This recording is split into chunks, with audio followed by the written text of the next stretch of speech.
mad, they hide. Thinking the badge is better than having some heart. Okay, look now, look how they running. They beating white people down just to show us what's coming, or to show us we nothing, or to show us we only welcome when singing or balling.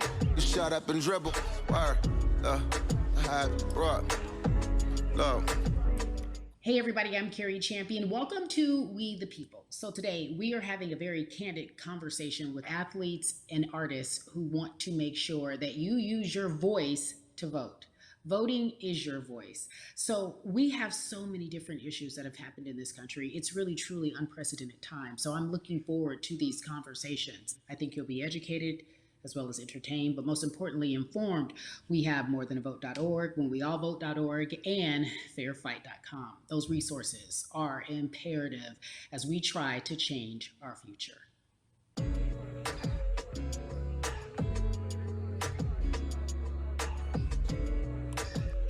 Yeah, la.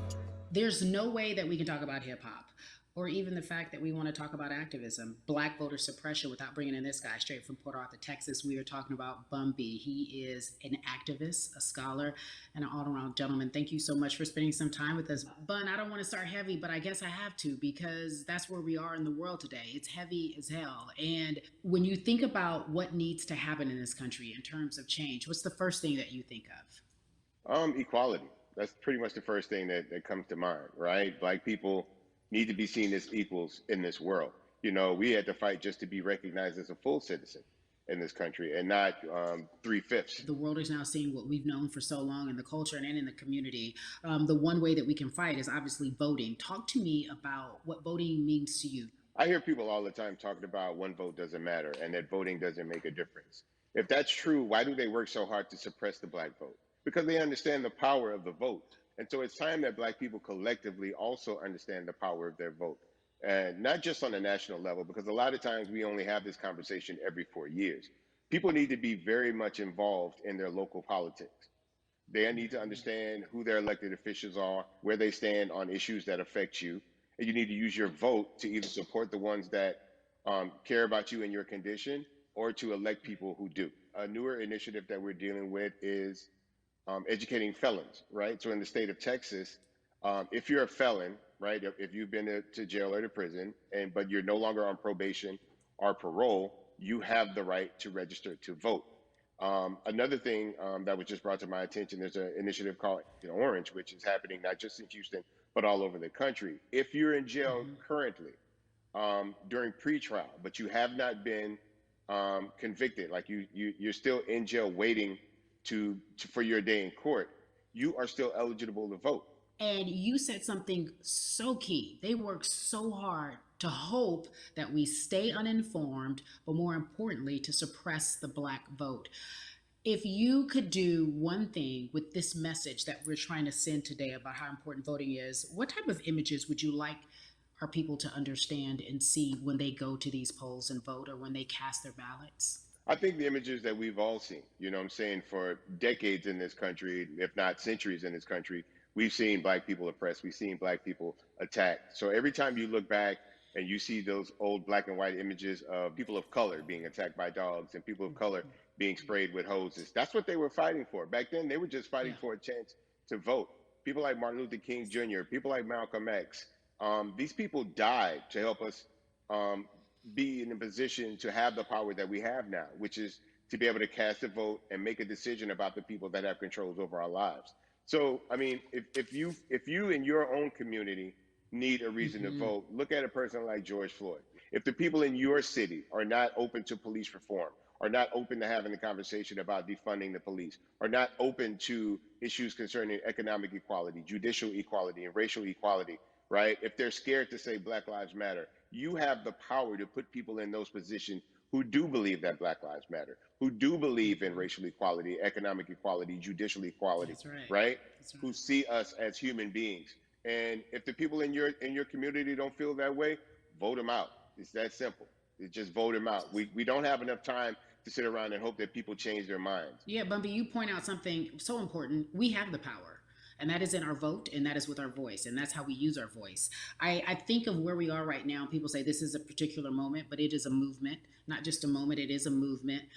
Why, in your opinion, was it George Floyd's death? Why was that the chosen brutality for people to say, oh my God, Black people are still oppressed in this country, and it is not fair? I think it's twofold, Carrie. In so many different encounters with between people of color and the police, there simply is no proof of what happened in the interaction. Mm, And so what happens is in a court of law, it tends to lean towards the policeman's point of view, right? In this case, we saw very clearly what happened. I think the other thing is due to the fact that everyone was at home, basically during this time period in relation to the coronavirus, you couldn't avoid it, right? It was on every television station, it was on every social media platform. Everywhere you turn, you were constantly hit upside the head with this message. You see in the interaction that this man did nothing to deserve what happened. that's right. So well said, because if you think about it, in the grand scheme of things, it wasn't worth it, and he didn't have to lose his life. I think that you touched on something that a lot of people talk about, and that is now defunding the police. That has been such a huge conversation, but there's so many misconceptions around defunding and dismantling. If you will, educate the audience. All right, so most people, when they hear the term defund the police, they tend to think of, oh, they're going to take away our police department. Nothing could be further from the point. Defunding the police means that in certain communities, even Houston, take for example, we had over $1 billion allocated to our police force. Now, what is that money being used for? Some of that money tends to be allocated towards riot shields, right? Pepper spray, right? That kind of thing. That's only used against the people that fund this budget, right? So why would the people want to supply the police with the means to oppress them? If the police are concerned about the situations in certain Yeah. communities with a higher crime rate, well, higher crime rates tend to happen in communities where there's not there's not employment opportunities, right? There's not a lot of social services, and people are going to do what they need to do to take care of For themselves sure. and their families. When the community has more opportunities for employment, more opportunities for upward mobility, then they tend to be a less of a strain on the government. They tend to have a lower crime rate. And because of that, we'll have less need for the police in those communities. You are passionate about so many different things in terms of making sure that we are holding our leaders accountable. Talk to me about some of the other projects that you're working on. Well, right now, obviously, being a part of More Than a Vote is essential. We're dealing with primaries in this country right now. And we just want to educate people. We want to inform people because people are tired, they're angry, they're concerned, and they want information and they want action.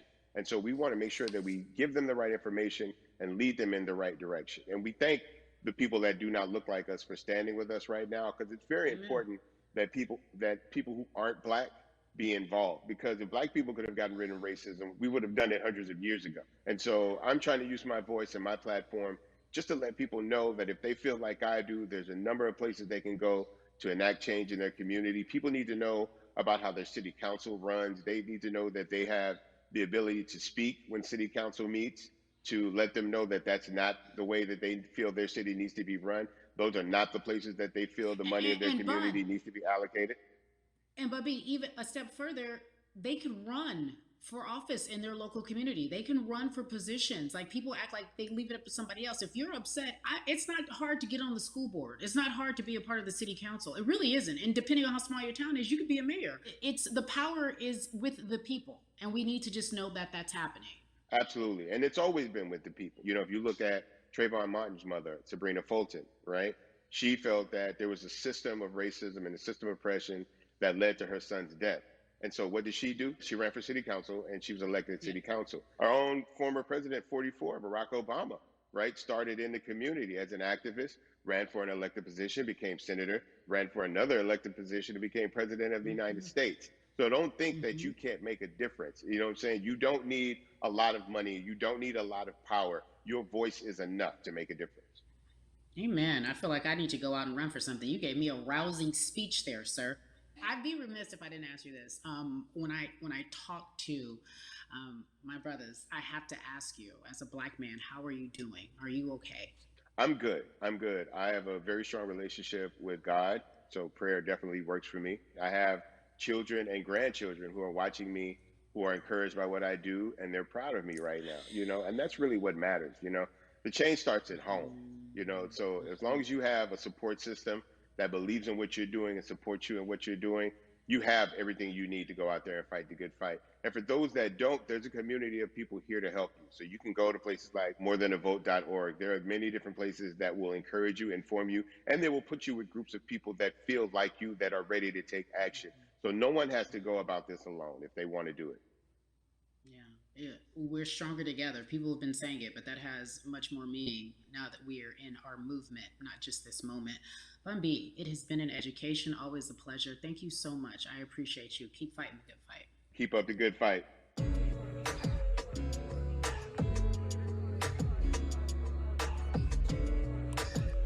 Yeah, la la. So our next guest, I have to admit, I'm a fan, but there are so many different people that we could talk to, and I thought it was so imperative that we speak with her. You know her as Molly on the huge, successful show Insecure, HBO's Insecure.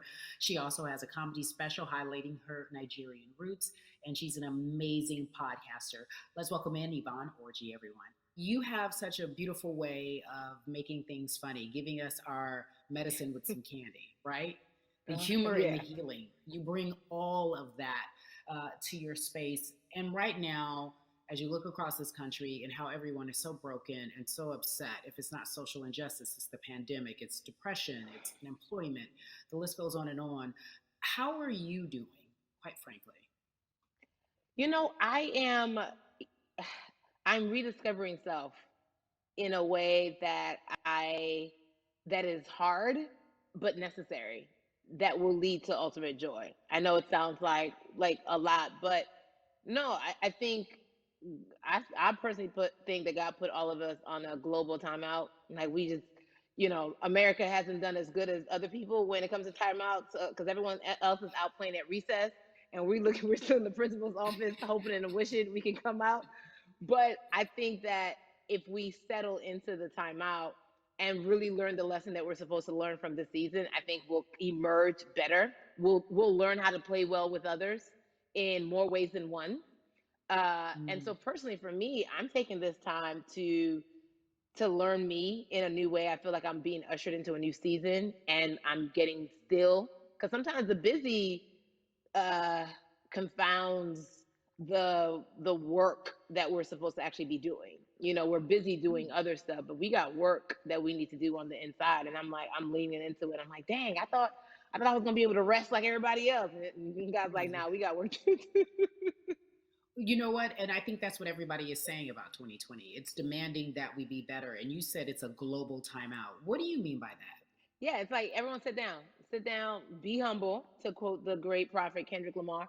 But like, no, seriously, sit down and let's reevaluate some things.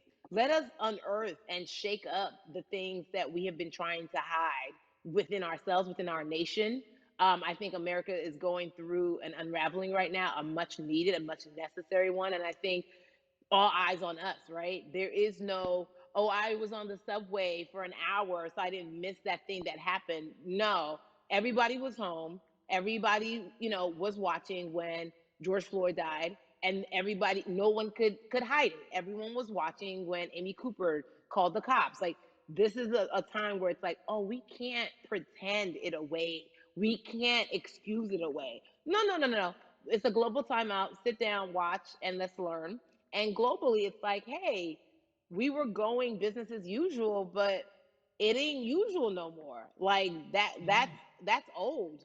Anytime change occurs, it's very uncomfortable. And so right now we're sitting with we're getting we're getting comfortable with the uncomfortable. The minorities, we've been comfortable with being uncomfortable, because that to me explains just the existence for whatever we want to do, how we break into our careers, how we live our lives, how we find ourselves one of the few or one of the first. And that's a lonely road. When you look at, and when you talk about this global timeout, everybody had to pay attention to Amy Cooper, everyone had to pay attention to George Floyd. How is that helping us as a people, as a country, during our global timeout? I think, well, one, we're not minorities, Carrie. You already know it. It's like these labels that they put on us. It's Yeah. like the same way of saying like black on black violence. Also, there's no white on white violence. It's branding, Yeah, right? great. It's all Yeah, branding. you're right. You're It's right. like white people kill white people every single day. So no, there is no black on black violence. And if you say black on black violence, well, then let's brand white on white violence. Like, I watch Mhm. Investigation Discovery. Ain't too many of us being featured.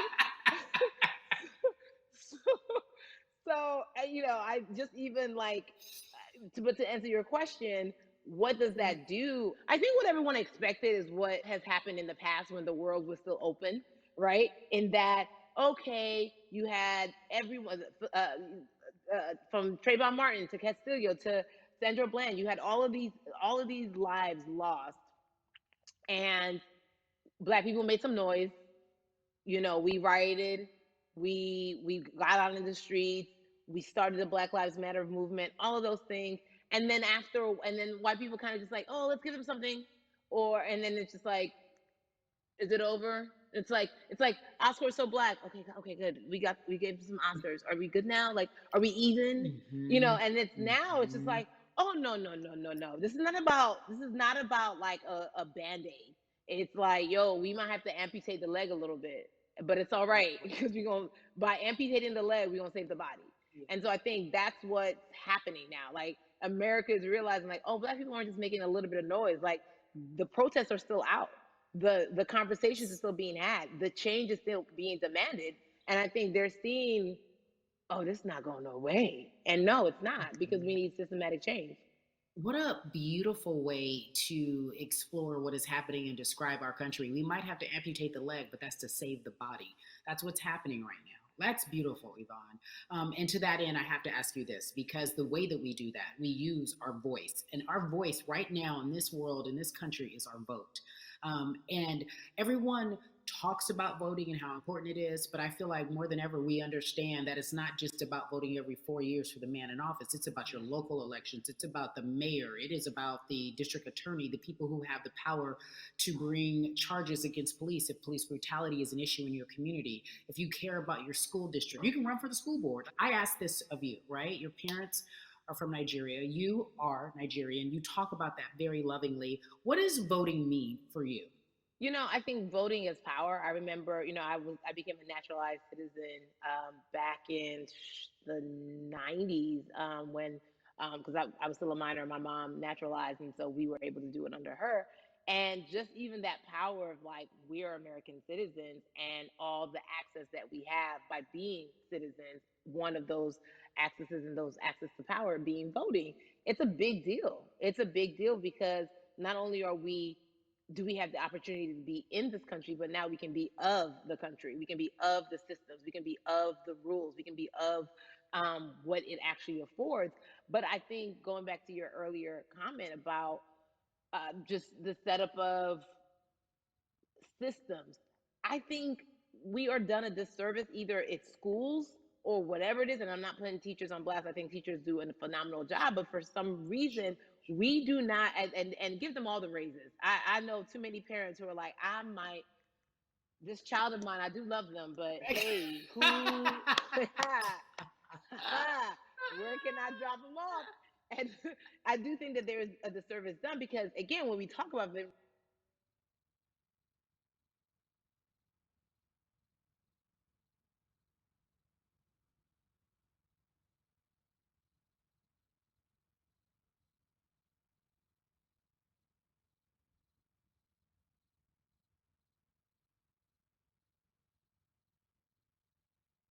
When you think of voter suppression in this country,